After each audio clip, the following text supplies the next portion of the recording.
जय श्री कृष्णा दोस्तों। आज मैं आप सभी को एक कहानी सुनाने जा रही हूँ। अगर मेरी कहानी आप सभी को अच्छी लगे तो मेरे चैनल को सब्सक्राइब करें, वीडियो को लाइक करें और शेयर करें। प्राचीन समय की बात है। एक गांव में एक व्यक्ति रहता था जिसका नाम भोलू राम था। के अनुरूप ही वह बहुत भोला था। सभी लोग उसके कार्यों का मजाक उड़ाते थे। एक वह बहुत ही गरीब था। वह एक घास की बनी एक झोपड़ी में अकेला रहता था। उसके साथ कोई नहीं था। वह जंगल जाता, लकड़ियां काटता और उन्हें बेचकर जो पैसे मिलते उनसे आटा चावल खरीदता, जिससे उसका रोज का गुजारा चल रहा था।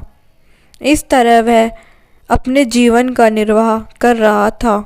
उसे भगवान पर भी पूरा विश्वास था, इसलिए हफ्ते में एक बार जरूर गांव में बने मंदिर में जाया करता था।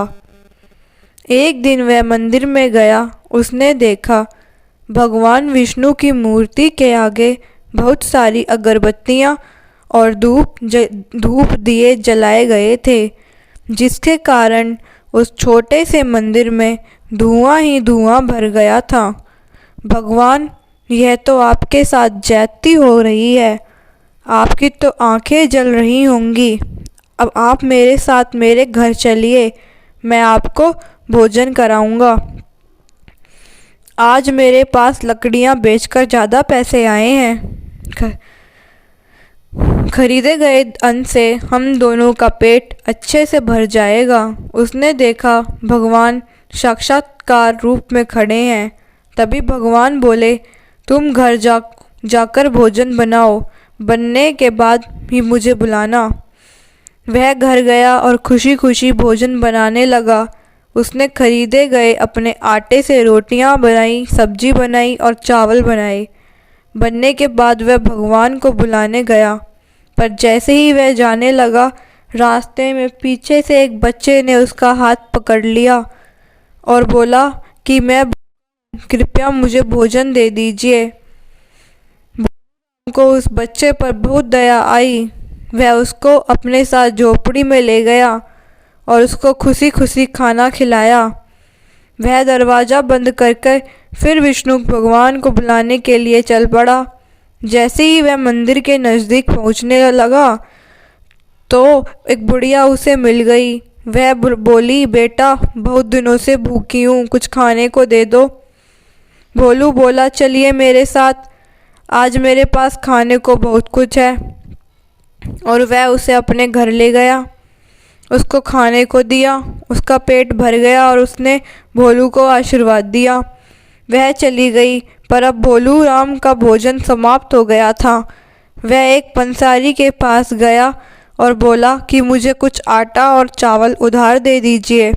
आज भगवान को मैंने अपने घर भोजन का न्योता दिया है। वह मेरे घर भोजन करने आएंगे। मेरे घर पर अनाज नहीं है। वह फीकी हंसी हंसा और बोला, चल जा पागल, तुझको क्या उधार दूं। वह पंसारी के आगे बार बार गिड़गिड़ाने लगा। वह बोला कि पहले कुछ मजदूरी का काम करो, फिर तुझको सामान दूंगा। यहाँ बाहर कुछ बोरियां पड़ी हैं, इनको उठाकर अंदर रख दो। उसने बोरियां उठाकर अंदर रख दी और बदले में कुछ अनाज और चावल मिल गया। वह घर गया, उसने रोटियां और चावल बनाए और फिर से भगवान को बुलाने के लिए मंदिर की ओर चल पड़ा। वह मंदिर में प्रवेश करने ही वाला था कि एक बूढ़ा बुजुर्ग उससे टकराया। वह बोला, बेटा अगर तुम्हारे पास कुछ खाने को है तो दे दो, मुझसे भूख सही नहीं जा रही है, बहुत तेज भूख लगी है।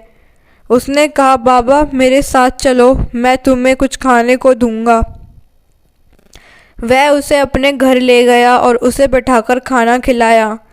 उसने उसकी आंखों में संतुष्टि का भाव देखा। उससे निपटने के बाद वह फिर से मंदिर चला।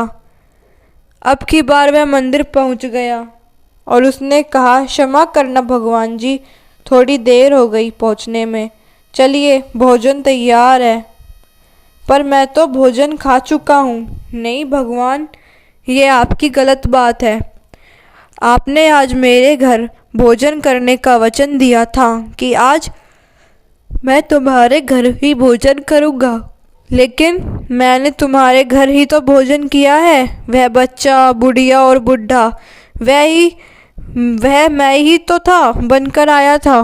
भोलू, अब मेरा पेट भर गया है, मैं और खाना नहीं खा सकता। मैं तुम्हारे भोजन से प्रसन्न हूँ, मुझे बताओ तुम्हें क्या चाहिए।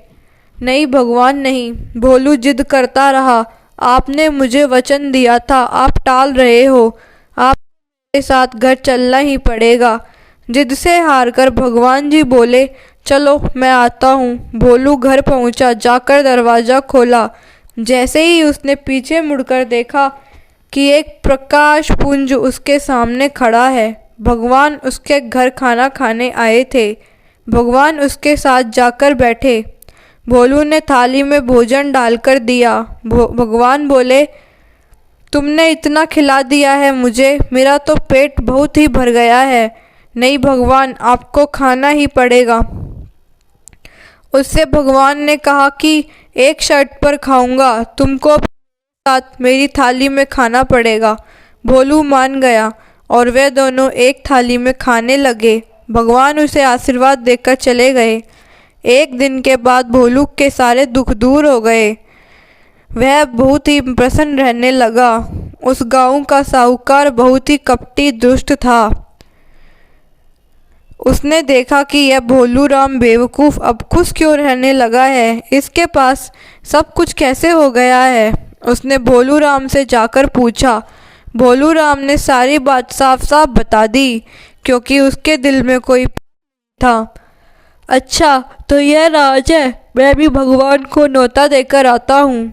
और वह मंदिर गया। उसने कहा, भगवान चलिए, आपने भोलू राम के घर तो खाना खा लिया, मुझे भी अवसर प्रदान कीजिए। भगवान जी ने साहूकार से कहा कि जाओ घर जाकर बनाओ, फिर मुझे बुलाने आना। वह घर गया। उसने अपने खान समाओं से भोजन बनाने को कहा। पंडाल सजाया और उसमें उसने चूल्हा जलवाए, कढ़ाई चढ़ाए गए, पूरियाँ उतारी गईं, सब्जियां, मिष्ठान, न जाने क्या क्या पकवान बनाए गए, ताकि भगवान उससे भोलू से ज़्यादा प्रसन्न हो और वो ज़्यादा धन मांग सके। भोजन बनवाने के बाद वह चला भगवान को बुलाने। रास्ते में उसे एक बच्चा मिला। वह हाथ बोला, मैं भूखा हूँ, मुझे खाने को दे दो। उसने अपना हाथ छुड़ाते हुए उसे एक तरफ धकेल दिया। कहा, पीछे हट जाओ, पता नहीं कहाँ कहाँ से आ जाते हैं। वह आगे बढ़ा। उसे एक बुढ़िया दिखाई दी। वह बोली, कुछ खाने को दे दो, सारे भिखारी इसी गांव में इकट्ठा हो गए हैं क्या। साहूकार उसे अनसुना करता हुआ आगे बढ़ता गया। मंदिर पहुंचने ही वाला था कि उसे आवाज़ आई, बेटा कुछ खाने को दे दो। उसने उस बूढ़े व्यक्ति को लात मारी और पीछे धकेल दिया और वह मंदिर के अंदर गया। उसने कहा, भगवान चलिए, खाना तैयार है। अब तुम मुझे क्यों बुला रहे हो? तुमने मुझे 3 बार भोजन देने से मना कर दिया। अब मैं तुम्हारे साथ भोजन करने नहीं आ सकता। कब? वह बच्चा, वह बूढ़ी औरत, वो बुढ़ा जो मंदिर के रास्ते में मिले थे तुम्हें, वह मैं ही था, कर आया था, पर तुमने मेरा तिरस्कार किया है। अब मैं तुम्हारा भोजन स्वीकार नहीं कर सकता। वह बोला, भगवान मुझे माफ़ कर दीजिए और भोजन के लिए चलिए। पर भगवान अब कुछ नहीं सुन रहे थे। वह मूर्तिमान हो गए थे। तो दोस्तों, इस कहानी से हमें ये शिक्षा मिलती है, कोमल व प्राणी मात्र के लिए करुणा भाव युक्त हृदय ही भगवान का निवास है। हमें अपना सात्विक जीवन जीते हुए प्राणी मात्र का सहयोग करते रहना चाहिए। भगवान की कृपा हम सब पर बरसती रहेगी। धन्यवाद।